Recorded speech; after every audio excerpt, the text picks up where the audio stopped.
The Gemara on the top of Daf Lamed Vav and Beis gives the following answer to this problem: either Kartoin Tainis Tamid Achinami. If he can prove that he didn't find dam in the case of Bogeres, then he has the right to be mafsid hada ksuba because she will have dam as a result of Be'ila Rishona during the course of that first night. And if you'll ask me why Ein Lo Tainis Pesulin in the case of Bogeres, the answer is Dekatoin Tainis Pesach Pesua. So Tainis Pesulin subdivides into two different tainos. There's one taina called Damim, and there's another taina called Pesach Pesua. And the Gemara Daf Tesam and Beis calculates the differences between these two tainos. When it says here Ein Lo Tainis Pesulin in the case of Bogeres, it doesn't mean absolutely she's excluded from Tainis Pesulin. She's excluded from one type of Tainis Pesulin, but she has the other type of Tainis Pesulin. She's excluded from Pesach Pasuch because as the body grows and matures and parts of the body expand, her rechem will expand, and we don't anticipate that he'll find a Pesach No'ul, he'll find a Pesach Pasuch. She's a Bogeres already. However, as far as Dam is concerned, if he could prove with the sheets and the Avim and the whole bit, all the Shushvin here and the Shushvin there, that she didn't have Dam on Bila Rishona, then he has a good Tainis Besulin of Tainis Damim, because with regard to Bogeres, there is Tainis Damim. Now we get back to that part that I asked you to bracket before, the machlokas between Sumchus in the name of Rabbi Meir and the Tanakama regarding a Summa. Sumchus on Mishum Rabbi Meir Summa Ein Lo Tainis Besulin. Why not? Why shouldn't a Summa have Tainis Besulin? The fact that she can't see seems to be totally irrelevant to whether she should have Dam Besulin or not. And the Gemara answers, my time at the Sumchus. I never understood why the Gemara says my time at the Sumchus. He's only reporting what he heard from Rabbi Meir. But in any event, Rabbi Zera, Mipnei Shenechvetes al Gabi Karka. It's very common for a young girl to have a bang in which she falls on the karka and it removes her besulin. So the Gemara says, what are you talking about? If you be correct, then you're undermining the entire enterprise of Tainas Besulin. He didn't find Dam. I'll tell you why he didn't find Dam. He didn't find Dam because Chivute Michvete. She was basically a Mukas Eitz. Now, again, we have to be very careful here because the Gemara seems to be saying you've completely undermined and excluded the whole enterprise of Tainis Pesulin.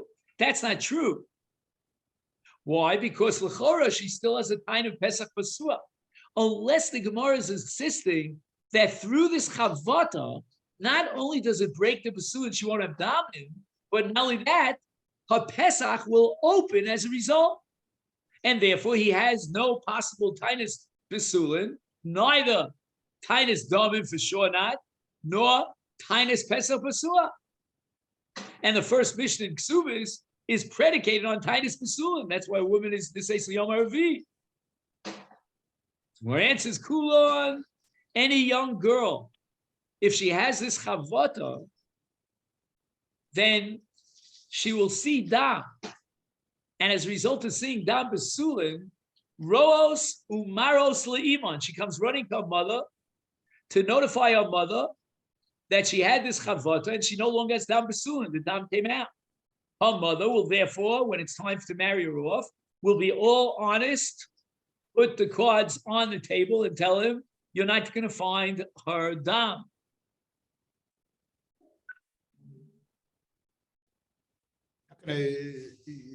She's not going to feel it.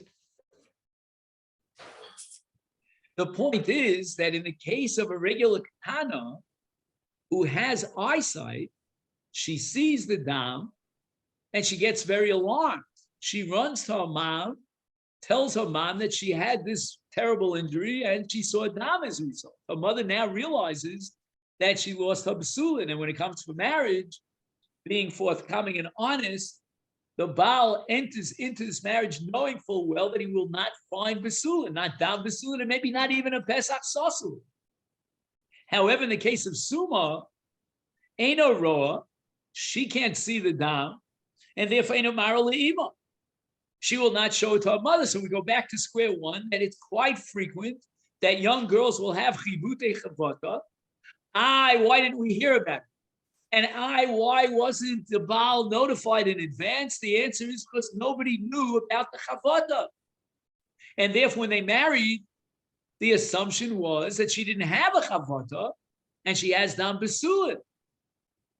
So there was no trickery here. But on the other hand, the Baal, has to understand when he enters into this marriage with the Summa that all chances are good that he won't find besulit because she had a chavata, she didn't see the dam, she's blind, never, and she didn't tell her mother.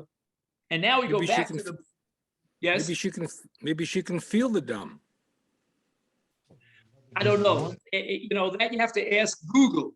When I give it Daf Yomi shir, any question that has to do with physicality, I tell you to look it up on Google. So that's up to you. I mean, Steve, Rabbi Rhodes, you know what I'm talking about. I can't tell you whether she feels the dam or she doesn't feel the dam. I can only tell you that she doesn't feel the dam. Now, if Google tells you she feels the dam, then you'll have to take it up with Mr. Google. Okay, then?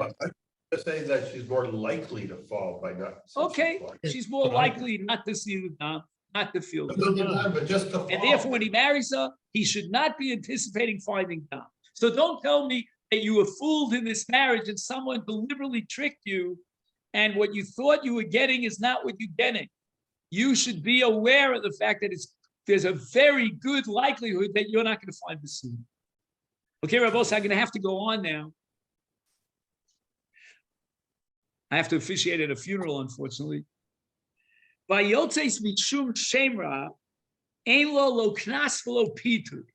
in the Brisa on the previous Amud, back on Daf Lamed Hamid days, that in the case of someone who brought witnesses to prove that this woman that he married had already had a relationship with another man, is Elo lo knas v'lo pitur. What's the chiddush over here? You have Eidim that said that she had this relationship with another man. The Gemara uses a very dramatic phrase over here. Hayotes mishum shemra baskilahi. She's chayiv skilo. What the Gemara really wants to convey here is that we have Eidim testifying that during the marriage she had his nus. A ba'ula she is, no doubt about it. And now, if let's say he divorces her and somebody rapes her, obviously he's not raping a basula, she's a ba'ula. We have two Eidim that testify that she's a ba'ula. And by the way, this touches on a whole sugya, which we don't have time for, about ha'ara, which is called tchilas bia.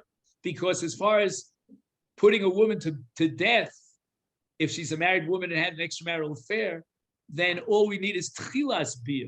And then the question is whether she still has the status of a basula because her basula are still intact. But the answer is that as far as knas is concerned, once she had a be'ila, and that be'ila qualifies as be'ila in ilchos chiv misa of an ashes ish, then it's a be'ila and makes her into be'ula. There's no knas. And therefore, pshita, why does the Brisa feel compelled to tell me that ayotzis mishum shema ain't lo knas? How can I even imagine that she would have knas if she's already a ba'ula by virtue of the evidence of two Eidim? Omar of Sheishis Hachi Kamar, Mishi Yotzaleh Shem Rabbi Aldusa. There were no Eidim testifying that she had this extramarital relationship and she's a ba'ula, but there are rumors circulating that this girl is living a more loose kind of a moral life. Is therefore a lo knas v'lo pitui. We're going to assume and protect the monetary interests of who, by the way? Of a no good ma'anis. I don't know, my heart doesn't go out for him so much, but the Gemara is saying that we can't force him to pay money when there's a rumor that has it that she doesn't have betzulit. Is that rumor reliable? And the Gemara now is going to go off on an entire analysis of whether rumors are reliable. Amar of Papa, Shmamina, if you're telling me that rumors are halachically reliable, And if a woman is Yotzeis Oleh Shemra, we have to consider the possibility that she had that relationship. She's a Bahula and she's excluded from Knas. Just like you could have a bad reputation about a woman, you could have a bad reputation about a star. And people are murmuring that this star is a star mizuyaf, it's a counterfeit. Therefore, a Papa says if the halacha considers the rumor very seriously, then we cannot allow her. I'm sorry, we cannot allow the malva to collect based on the star. Mora says, wait a minute. Hechidam. What does that mean?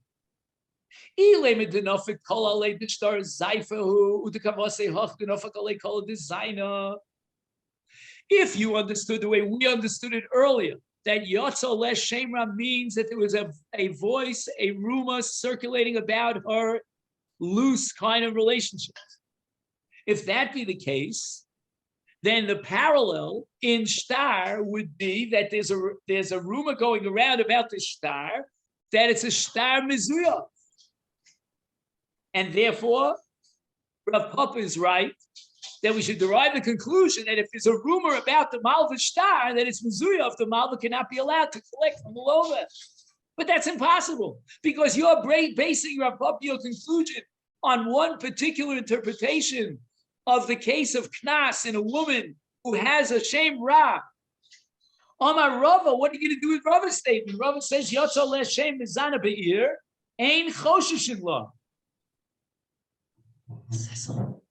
12 people listening and they can't hear. Give me 5 minutes. The Nafaka Lek, so what does it mean? Rava says that if there was a shame going out about this woman, that she's a mizana, Ein Choshishin La.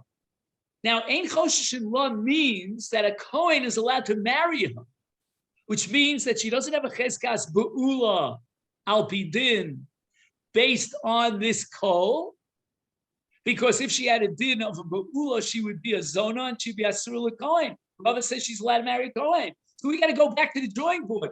We have to now reconstruct this statement of Rav Sheshes about Yotza Aleh Shemra. What does he mean, Yotza Aleh Shemra? Again, if there are two Eidim that says she was Mizana Pshita, if there's only a rumor, Rava says that she's Muteris L'Kohen, and we don't rely on that rumor, and she still has a Cheskas, Kiddusha, Vitara, and Basula. Hella, the Gemara says there's an in-between. What's the in-between? The Asu betray, two witnesses come to Bezdin, the Amri, and they testify, Lididhu Tivasniu Be'isura. Wow, this is a wild case. All right. I assume nobody here in our Olam watches soap operas. Well, this will sound really weird. This is like a soap opera. This woman made advances to two men. And these two men come to Bezdin and they testify to the effect that they resisted her invitation, if you follow what I mean.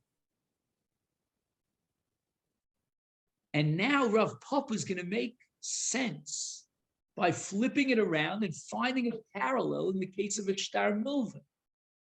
The Kavase Hacha, what would be Rav Papa's parallel in the case of a Shtar Milva?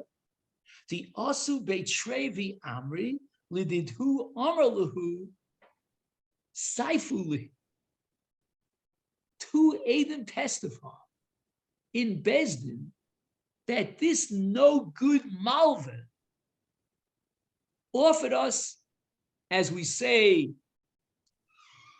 in Italy, an offer that we couldn't refuse. Okay, if you know what I mean by mafioso. And we refused. In fact, there's a Shita Rabbi Meir, you may remember at the beginning of the second paragraph of Subas, that it's Yehorig Val Yavam to sign a shtar for a false shtar. We refused. Oh, look at this Malva. what a low scoundrel he is. Obviously, he is doing everything in his power to create a counterfeit star, which would allow him to collect from the lova. This star that he's producing is not the star that we, the two Eidim, were commissioned to sign because we refused his innuendos. But apparently, he was able to find two other Eidim who succumbed to that financial offer and pressure, and they signed the star. Are there two, there's got to be two claims. There's got to be their claim, and there's another claim about the star as well. Yeah, the star that the Malva is producing against the Lova has a claim by the Lova, but nevertheless, the Lova is not believed against the star, and that's based on Reish Lakish, back on Daf Yud Ches, Edem Achsum al Star, Nasa Commission Efkrei do some bebezdin. So the Lova per se would not be believed, but in this case, we want to passel the Gavra, meaning the Malva. The Malva as a claimant who is now a plaintiff suing the defendant, the Lova, should not be believed. And any star he produces, we have to assume it might be a star mezuyov, as the Lova claims it is. Because he already tried to commission two Eidim who testified in front of Bezdin to sign this false star. And a parallel in our sugya at Ein Lo Knas is a girl who tried to seduce two men who are testifying in Bezdin. Of course, they have to deny that they missed, because otherwise they know the base of Russia. But nevertheless, they testify that she came on to them, and if that be the case, you have to assume that she found some consenting partners, and you can't make her pay the knas. So the Gemara says, wait a second. I don't understand the parallel between Rav Papa and our case. Bishlema Hasam, I understand in the case of Znus, Shchiche Prutza. If she's a willing partner, she'll find two men somewhere out there to enjoy her escapade. But Elahach, in the case of Eidim, Imhu Huchsa, if this Malva is a Gavra of a Ramai, and he's trying to find two Eidim, is Kol Yisrael Mihuchsak? Should we believe that he'll find two Eidim to sign the star falsely? We have no reason to believe it. And the Gemara answers, Hochanami, came under Kamahadar Aziyufa. If a man is looking for two Eidim to sign a star falsely, and he's willing to pay for it, Amar Ziyufe Zayafikasav, we have at least a strong suffix to doubt any star that he produces in Bezdin and raise the possibility that that star is a counterfeit, is a false star. And the Gemara now accepts Rav Papa that there is a parallel here between the two cases.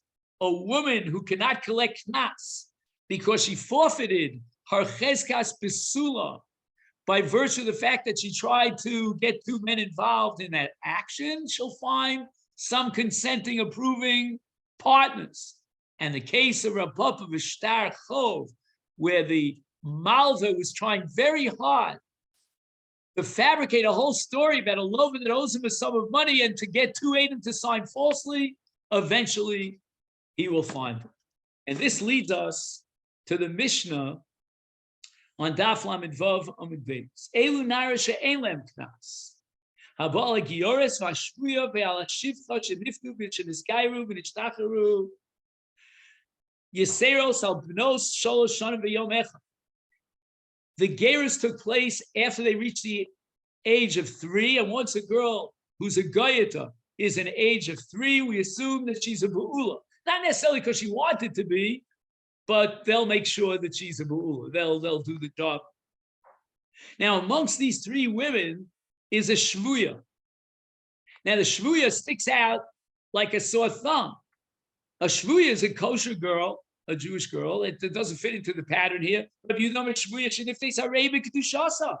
we don't assume that she had a be'ila, and therefore she could collect knas.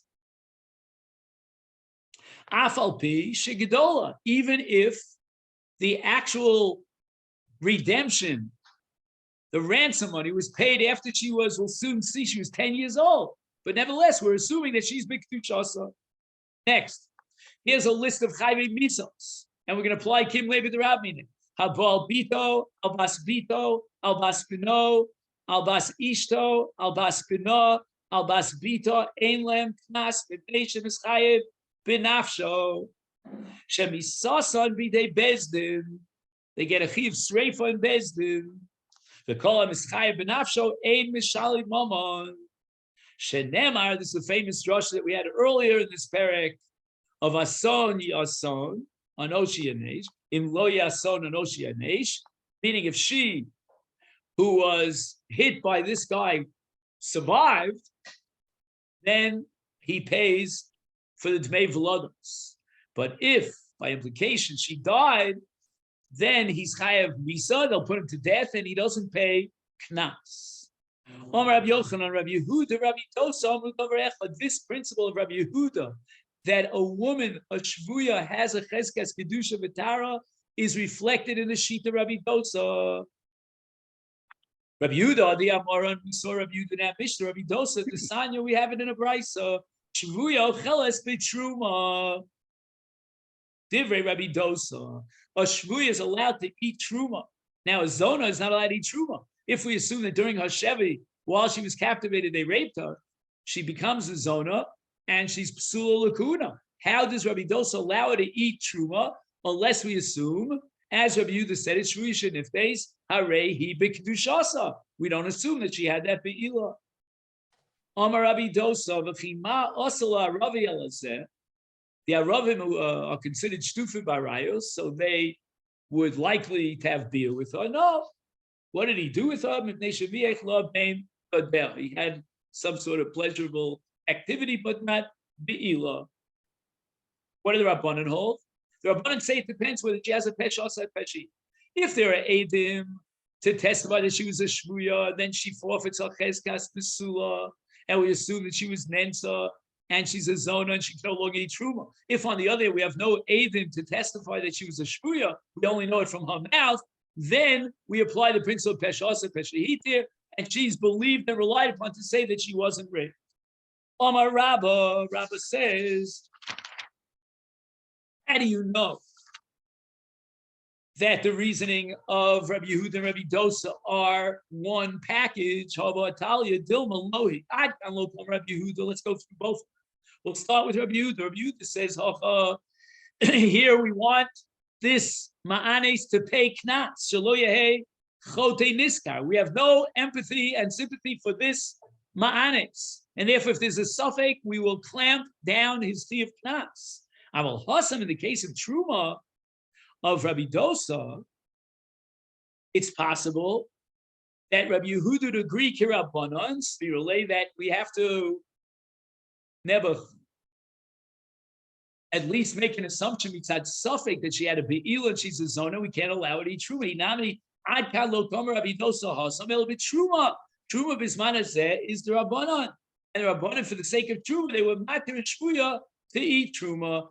Avol knas. Now you want to make a person pay, the 50 kesef, and that's a knas d'oraisa. Kirabanan svirule. We have a principle called hamotzi mechabel of a raya, and now we have to be choshesh that maybe she had a be'ilah while she was in a Chevy situation, and therefore she's not a basula, and therefore we can't force him to pay money. Amalei Abai says to Rabba, are you telling me that Rabbi Yehuda is based on the fact that we want him to pay the knas because he's a no good scoundrel, and we have no empathy for him, no sympathy for Tanya? I'll prove to you that Rabbi Yehuda never accepted that principle of Shelo Yehei Chotei Niskar. Rabbi Yehuda Omer, Shvuya Shenishbeis Harei Hi B'Kedushasa, Va'afilu Bas Eser Shanim, Ksubasa Masayim. That means that even though she was taken captive, then the Baal still has to pay if he divorces her a ksuba of Masayim Zuz as a psula, and not the mea zuz of a ba'ula. The hasa my shelo yechote niskari. There's no svari of shelo yeh niskar. It's irrelevant. It's inapplicable. If we force him to pay the ksuba masayim, it means that she's becheskas kedushasa. So don't tell me, Rabba, says Abaye, that we're basing it on chote niska. And for the Gemara Hasam Nami, there's a svara in the case of ksuba that's very similar to that of chote niska, where the Rabbanan are going to jump in, and they're going to say that we don't apply a knas in the case of ma'anis because we have no sympathy for the ma'anis. We don't want it to be a chote niskar. And here we don't want her to lose her ksuba, because what happens if she loses her ksuba? Dilma mimane velo nasbile. She has now the stigma of being a ba'ula, and nobody's going to want to marry. Okay, then Rabbosai, we'll stop over here, and we'll review the last sugya Mitzvah tomorrow.